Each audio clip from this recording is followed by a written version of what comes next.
Subscribe कीजिए target with MG Sharma YouTube channel को और दबाइए इस बेल आइकन को ताकि आपको मिल सके हमारा लेटेस्ट वीडियो सबसे पहले, वो भी फ्री में। हेलो दोस्तों, नमस्कार। स्वागत है आप सभी का आपके अपने YouTube channel target with MG Sharma पर। दोस्तों, आज के सेशन में हम घटना चक्र के टोस्ट सीरीज का प्रैक्टिस सेट 4 हिंदी भाग को करने वाले हैं। तो बिना देर किए हुए चलो आज के सेशन को शुरू करते हैं। हमारा आज का पहला प्रश्न है, प्रश्न संख्या 1। वैयक्तिक पत्र किनके मध्य लिखा जाता है? व्यवसायियों के मध्य, सरकारी अधिकारियों के मध्य, सगे संबंधियों मित्रों के मध्य या पाठक या संपादक के मध्य? तो मित्रों, इसका राइट आंसर हो जाएगा ऑप्शन सी, सगे संबंधियों और मित्रों के मध्य। ऑप्शन सी इसका राइट आंसर होगा। और मित्रों, वैयक्तिक पत्र से तात्पर्य ऐसे पत्रों से है जिन्हें व्यक्तिगत मामलों के संबंध में पारिवारिक सदस्यों, मित्रों और अन्य प्रियजनों को लिखा जाता है और वैयक्तिक पत्र का आधार व्यक्तिगत संबंध होता है। चलिए आगे बढ़ते हैं और हमारा अगला प्रश्न है उसको देखते हैं। हमारा अगला प्रश्न है प्रश्न संख्या 2। आदिकाल के लिए वीर गाथा काल नाम किससे प्रस्तावित किया? डॉक्टर रामकुमार वर्मा, महापंडित राहुल सांकृत्यायन, आचार्य रामचंद्र शुक्ल, आचार्य हजारी प्रसाद द्विवेदी? तो मित्रों, इसका राइट आंसर हो जाएगा ऑप्शन सी, आचार्य रामचंद्र शुक्ल। इसका सी राइट आंसर हो जाएगा। आदिकाल के लिए वीरगाथा काल आचार्य रामचंद्र शुक्ल ने और डॉक्टर रामकुमार वर्मा ने, चारण काल या संधि काल राहुल सांकृत्यायन ने, सिद्धि सामंत काल और जबकि हजारी प्रसाद द्विवेदी ने आदिकाल नाम से प्रस्तावित किया है। चलिए अगले प्रश्न पर चलते हैं। हमारा अगला प्रश्न है प्रश्न संख्या 3। इनमें से किस शब्द का प्रयोग हमेशा बहुवचन में होता है? होंठ, सूरज, पानी या सोना? तो मित्रों, इसका राइट आंसर हो जाएगा ऑप्शन ये, होंठ। ऑप्शन ये इसका होंठ हो जाएगा। होंठ, जिसको ओठ शब्द का प्रयोग हमेशा बहुवचन में होता है और ओठ शब्द पुल्लिंग शब्द है। अक्षत, दाम, आंसू, दर्शन, लोग तथा प्राण शब्द भी सदैव हमेशा बहुवचन में ही प्रयोग होते हैं। चलिए आगे बढ़ते हैं। हमारा अगला प्रश्न है प्रश्न संख्या 4। निम्नलिखित में से कौन सा स्वर कंठ तालव्य है? ई, आ, औ या ए? तो इसका राइट आंसर हो जाएगा ऑप्शन डी, ए। आए स्वर कंठ तालव्य हैं। आ और आ कंठ, ई तालव्य और ओ आओ स्वर कंठोष हैं। चलिए आगे बढ़ते हैं। हमारा अगला प्रश्न है प्रश्न संख्या 5। वर्तनी की दृष्टि से शुद्ध शब्द हैं समीक्षा, सामीक्षा या समीक्षा या समीक्षा? तो वर्तनी की दृष्टि से मित्रों, इसका राइट आंसर हो जाएगा ऑप्शन सी, समीक्षा। ये समीक्षा इस तरह लिखा जाएगा और बाकी सभी जो हैं गलत हैं। तो सी हमारा राइट आंसर होगा। चलिए आगे बढ़ते हैं। हमारा अगला प्रश्न है प्रश्न संख्या 6। निम्नलिखित में शुद्ध वर्तनी वाला शब्द है शुश्रूषा, शुश्रूषा या शुश्रूषा या शुश्रूषा? ये लगभग मिलते जुलते हैं, तो इसमें सही देखना है कि शुद्ध वर्तनी वाला शब्द कौन सा है। तो इसका राइट आंसर हो जाएगा ऑप्शन ए। ऑप्शन ए इसका राइट आंसर हो जाएगा।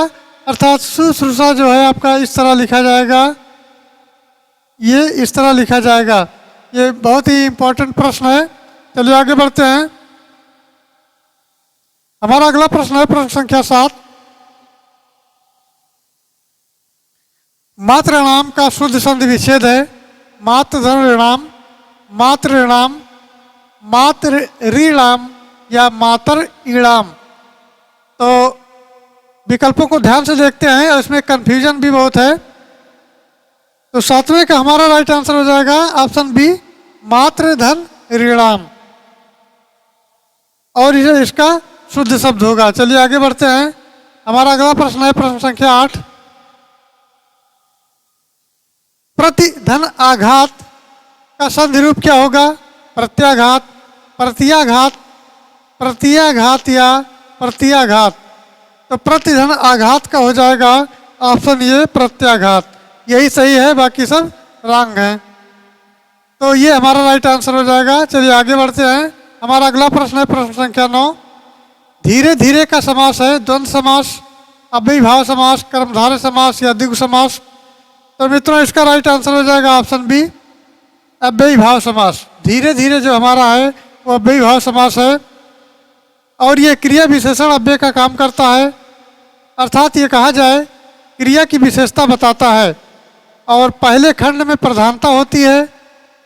अन्य उदाहरण के से देख सकते हैं, भरपेट में अव्ययीभाव समास है और अव्ययीभाव समास के कुछ उदाहरण इस प्रकार हैं जो हम देख सकते हैं, जैसे अनजाने। अन्य उदाहरण के तहत हैं अनजाने, अनजाने।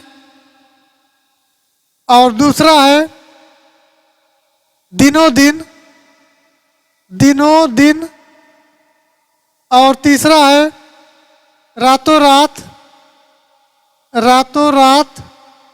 और चौथा है कानों कान, कानों कान।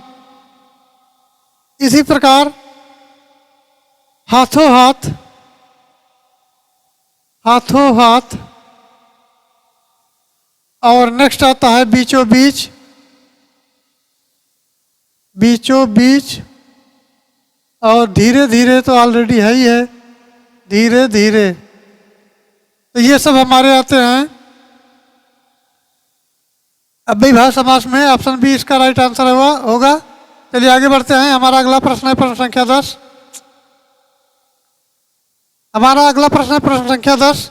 जिन सामासिक शब्दों का पहला पद संख्या को व्यक्त करने वाला विशेषण होता है वे शब्द कहलाते हैं द्वंद्व समास, द्विगु समास, बहुब्रीहि समास या अव्ययीभाव समास। तो इसका जो राइट आंसर हो जाएगा वो हो जाएगा बी, द्विगु समास। बी इसका राइट आंसर हो जाएगा। और इस सामासिक शब्दों में पहला पद संख्या को व्यक्त करता है और विशेषण होता है और वे शब्द द्विगु समास कहलाते हैं, जैसे सप्त सिंध, 7 सिंधुओं का समूह जो पहले गिनती को प्रदर्शित करते हैं, यानी संख्या को प्रदर्शित करते हैं, वहाँ पर द्विगु समास होता है। चलिए आगे बढ़ते हैं। हमारा अगला प्रश्न है प्रश्न संख्या 11। अनुपसर्ग से बना शब्द निम्नलिखित में से कौन है? विवाद, अनुवाद, अधिकारी या अभिकारी। तो मित्रों उपसर्ग पहले लगता है शब्द के और प्रत्यय बाद में लगता है। अनु उपसर्ग देखना है तो इसमें देखने पर पता चलता है कि ऑप्शन बी इसका राइट आंसर हो जाएगा। अनुधन वाद, अनुवाद है और अनु उपसर्ग पहले लगा हुआ है, तो इसका राइट आंसर ऑप्शन बी हो जाएगा। चलिए आगे बढ़ते हैं। हमारा अगला प्रश्न है प्रश्न संख्या 12। निम्नलिखित में से किस शब्द में आ उपसर्ग नहीं लगा है? ये विशेष ध्यान रखना, आ उपसर्ग नहीं लगा है पूछा गया है। अकथ, अभेद, अचूक या अनुज। तो इसका जो राइट आंसर हो जाएगा ऑप्शन डी हो जाएगा अनुज। इसमें आ उपसर्ग नहीं लगा है। अनुज शब्द आ उपसर्ग नहीं है बल्कि अनु उपसर्ग लगा है। और उपसर्ग से निर्मित शब्द जैसे हैं अकथ, अभेद, अचूक, अपढ़, अजान आदि ये अलग अलग हैं। चलिए इसको लिख देते हैं। जैसे इसमें दिया गया है, पहला है अचूक, अचूक। ये हमारे ऑप्शन में दिए गए हैं। जैसे पहला है अकथ, अभेद, अचूक। ये सब में आ उपसर्ग लगा है लेकिन अनुज में अनु उपसर्ग लगा है। अकथ में आ उपसर्ग है, अभेद में आ उपसर्ग है, अचूक में आ उपसर्ग है, लेकिन अनुज में अनुपसर्ग होगा, अनुपसर्ग है। तो इसीलिए ये डी इसका राइट आंसर हो जाएगा। चलिए आगे बढ़ते हैं। हमारा अगला प्रश्न है प्रश्न संख्या 13। निम्न में से कौन सा लुटेरा शब्द में प्रयुक्त प्रत्यय है? एरा, रा, आ या ईरा। तो दोस्तों इसका राइट आंसर हो जाएगा ऑप्शन ए, एरा।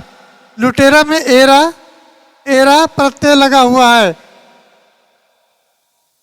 चलिए आगे बढ़ते हैं। हमारा अगला प्रश्न है प्रश्न संख्या 14। आंसू शब्द का तत्सम रूप निम्नलिखित में से कौन सा है? अक्ष, अछु, अश्रु या अश्रु। तो मित्रों इसका राइट आंसर हो जाएगा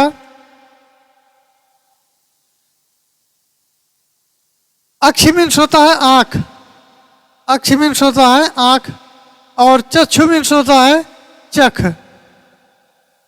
अश्रु मीन्स होता है आंसू, आंसू, और अश्रु मीन्स होता है, ये कोई शब्द ही नहीं है। तो हमारा जो राइट आंसर हो जाएगा वो हो जाएगा आंसू का होता है, सी ऑप्शन राइट आंसर होगा। चलिए आगे बढ़ते हैं। हमारा अगला प्रश्न है 15। ओठ किस श्रेणी का शब्द है? तद्भव, तत्सम, देशज या विदेशज? तो इसका राइट आंसर हो जाएगा ये तद्भव शब्द है। ओष्ठ हमारा तद्भव शब्द है और इसका राइट आंसर ये हो जाएगा। चलिए आगे बढ़ते हैं, अगला प्रश्न देखते हैं। हमारा अगला प्रश्न है 16। जामुन शब्द का तत्सम रूप है यामुन, यामुड़, जम्बू या जाम्बूड़? तो मित्रों इसका राइट आंसर हो जाएगा ऑप्शन सी जम्बू। जम्बू का हो जाएगा जामुन। चलिए आगे बढ़ते हैं। हमारा अगला प्रश्न है 17। निम्नलिखित में से कौन सा तद्भव शब्द है? पंख तद्भव शब्द है और इसका तत्सम जो होता है वो होता है पक्ष। इसका तत्सम होता है पक्ष। पृष्ठ तत्सम शब्द है जिसका अर्थ होता है पीठ। और लज्जा जो होता है, लज्जा तत्सम शब्द है, इसका तद्भव होता है लाज। इसका होता है लाज और इसका होता है पीठ। तो तद्भव शब्द पूछा गया है तो हमारा ये राइट आंसर हो जाएगा, ये हो जाएगा पंख। पंख इसका राइट आंसर होगा। चलिए आगे बढ़ते हैं। हमारा अगला प्रश्न है 18। घर, पहाड़ और नदी किस संज्ञा के भेद के अंतर्गत आएंगे? द्रव्यवाचक संज्ञा, जातिवाचक संज्ञा, भाववाचक संज्ञा या गुणवाचक संज्ञा? तो मित्रों इसका राइट आंसर हो जाएगा ऑप्शन बी जातिवाचक संज्ञा। ऑप्शन बी इसका राइट आंसर होगा। और घर, पहाड़, नदी जातिवाचक संज्ञा हैं, इनके भेद भी हैं। घर, पहाड़, नदी और जातिवाचक संज्ञा हैं जिस संज्ञा से एक ही प्रकार की वस्तुओं और व्यक्तियों का बोध होता है उसे जातिवाचक संज्ञा कहते हैं। जैसे आगे बढ़ते हैं दूसरे प्रश्न पर। हमारा अगला प्रश्न है 19। निम्नलिखित में से कौन सा शब्द द्रव्यवाचक संज्ञा है?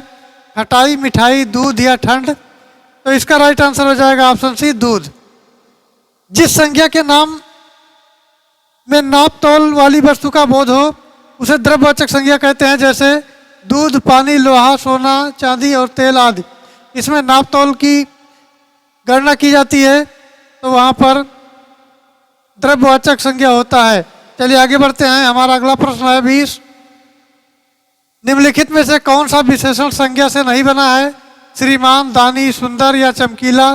तो इसका राइट आंसर हो जाएगा ऑप्शन सी सुंदर। ऑप्शन सी इसका राइट आंसर होगा। और सुंदर विशेषण संज्ञा से नहीं बना है। श्रीमान विशेषण की संज्ञा है और मान प्रत्यय है। दानी विशेषण दान संज्ञा है और ई उसका प्रत्यय है। इसी प्रकार चमकीला विशेषण जो है नमक, चमक संज्ञा है और ईला प्रत्यय से बना हुआ है। चलिए आगे बढ़ते हैं और अगला प्रश्न देखते हैं। मित्रों हमारा अगला प्रश्न है प्रश्न संख्या 21। निम्नलिखित वाक्यों में से एक में सकर्मक क्रिया का प्रयोग हुआ है। मैं चला, वो नहाता है, लड़का सो रहा है, लड़की सिल रही है। तो इसका राइट आंसर हो जाएगा ऑप्शन डी लड़की सिल रही है। इसमें सकर्मक क्रिया का प्रयोग हुआ है। चलिए आगे बढ़ते हैं। अगला प्रश्न देखते हैं प्रश्न संख्या 22। रात भर जागना स्वास्थ्य के लिए अच्छा नहीं है। रेखांकित शब्द को पहचानिए। यानी भर ये पहचानना है। तो संबंध सूचक है, विशेषण है, भाववाचक संज्ञा है या समुच्चयबोधक अव्यय है? तो इसका राइट आंसर हो जाएगा ऑप्शन ये संबंध सूचक अव्यय है। रात भर जागना स्वास्थ्य के लिए अच्छा नहीं है। चलिए आगे बढ़ते हैं। हमारा अगला प्रश्न है प्रश्न संख्या 23। अरविंद शब्द का पर्यायवाची शब्द बताइए। कमल, गुलाब, कल्प वृक्ष या केवड़ा? तो इसका राइट आंसर हो जाएगा अरविंद का पर्यायवाची शब्द होता है कमल।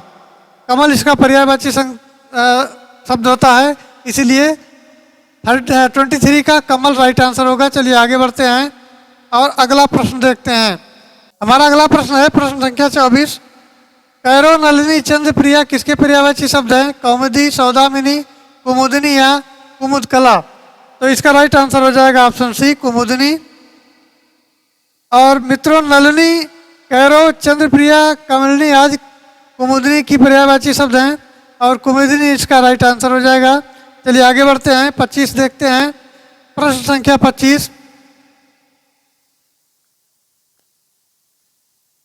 अपसरण का विलोम है अभिसरण, अवसरण, सरण या उपसरण।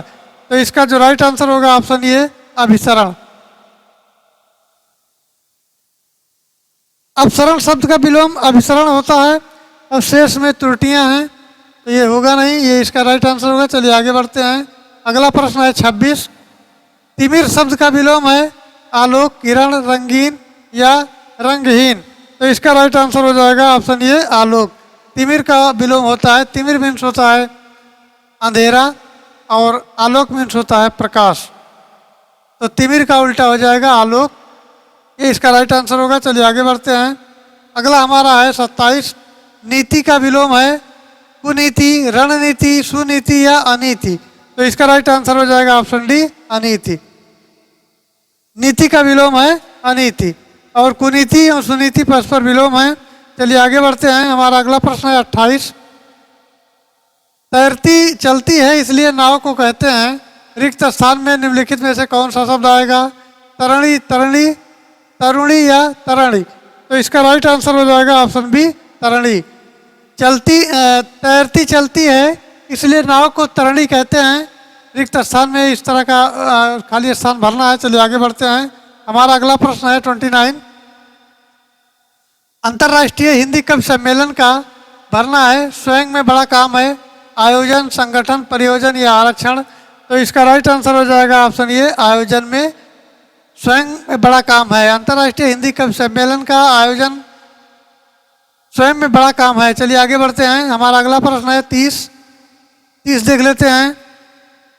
जो प्रमाण से सिद्ध ना हो सके उसके लिए एक शब्द है अप्रमाणित, अपरमेय, अपरिमित या अनप्रमाणित।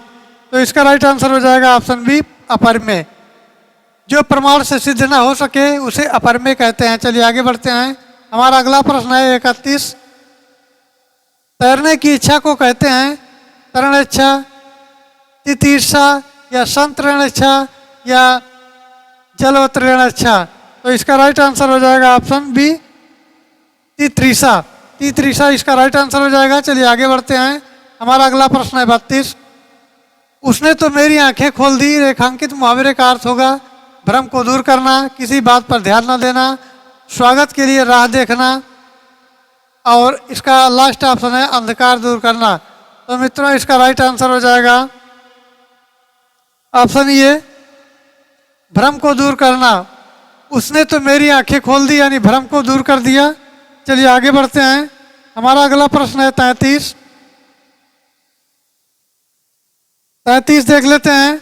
नाक का बाल होना मुहावरे का अर्थ है शत्रु होना, नाक की बीमारी होना, अकारण प्रिय होना या दरिया दिल होना। तो इसका राइट आंसर हो जाएगा ऑप्शन सी अकारण प्रिय होना। नाक का बाल होना मुहावरे का अर्थ है अतिशय या अधिक प्यारा होना, किंतु उचित विकल्प न होने के कारण सी इसका राइट आंसर हो जाएगा अकारण प्रिय होना निकटतम उत्तर माना जा सकता है। चलिए आगे बढ़ते हैं। हमारा अगला प्रश्न है 34, एक पंथ दो काज लोकोक्ति का अर्थ है एक काज का होना, लाभ ही लाभ होना, एक काम से चार लाभ होना, एक ही काम से दो लाभ होना। तो इसका जो राइट आंसर हो जाएगा वो है डी एक ही काम से दो का लाभ होना, यानी एक कार्य कर रहे हैं तो दूसरा भी उसमें फायदेमंद हो जाए, दूसरा काम ही हो जाए, इसी को कहते हैं एक ही काम से दो का लाभ होना। चलिए आगे बढ़ते हैं। हमारा अगला प्रश्न है 35, निम्नलिखित में से कौन सा वाक्य सरल वाक्य नहीं है? लड़का दौड़ता है, मैंने लड़के को बुलाया, इस मेले का उद्देश्य यह है कि व्यापार में वृद्धि हो। तो दोस्तों इसका राइट आंसर हो जाएगा ऑप्शन डी इस मेले का उद्देश्य है कि व्यापार में वृद्धि हो। चलिए आगे बढ़ते हैं।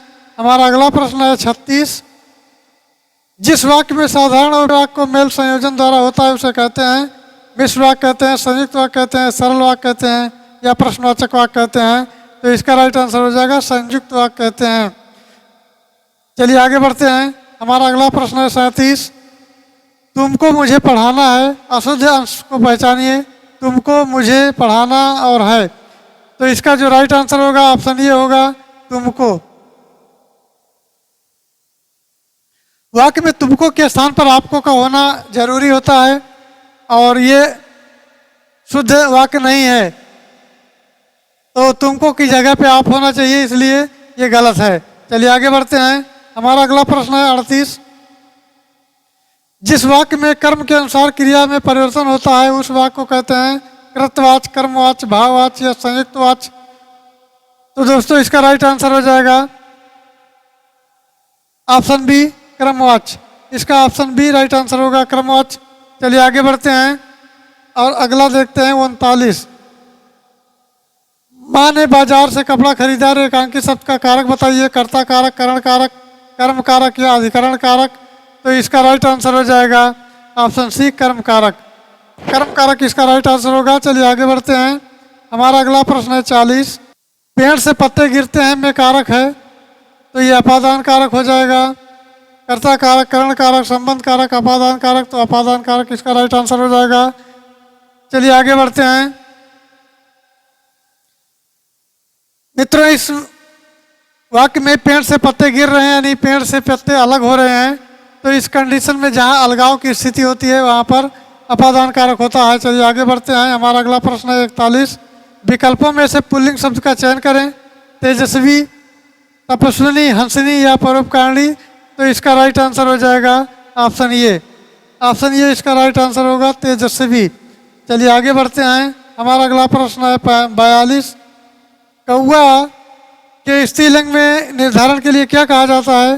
कौआ के अंत में ई लगाते हैं, कौआ के अंत में आनी लगाते हैं, कौआ के पहले स्त्री लगाते हैं या कौआ के पहले मादा लगाते हैं। तो इसका राइट आंसर हो जाएगा ऑप्शन डी, कौआ के पहले मादा लगाते हैं यानी मादा कौआ। चलिए आगे बढ़ते हैं। हमारा अगला प्रश्न है 43। कौन सा वाक्य आसन भूतकाल में है। तू आता तो मैं चला जाता, मोहन आया सीता गई, वो आया था मैंने आम खाया है। तो इसका राइट आंसर हो जाएगा ऑप्शन डी, मैंने आम खाया है। इसका राइट आंसर हो जाएगा डी, मैंने आम खाया है। चलिए आगे बढ़ते हैं। हमारा अगला प्रश्न है 44। सरकार ने अंशतः प्रतिपूर्ति की है। इस वाक्य में किस प्रकार के क्रिया विशेषण का प्रयोग हुआ है। रीतिवाचक, कालवाचक, परिमाणवाचक या स्थानवाचक।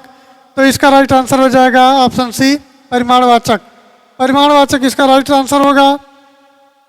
और सरकार ने अंशतः प्रतिपूर्ति की है वाक्य में परिमाणवाचक क्रिया विशेषण का प्रयोग किया गया है जो अनिश्चित परिमाणवाचक के अंतर्गत आएगा। चलिए आगे बढ़ते हैं। हमारा अगला प्रश्न है 45।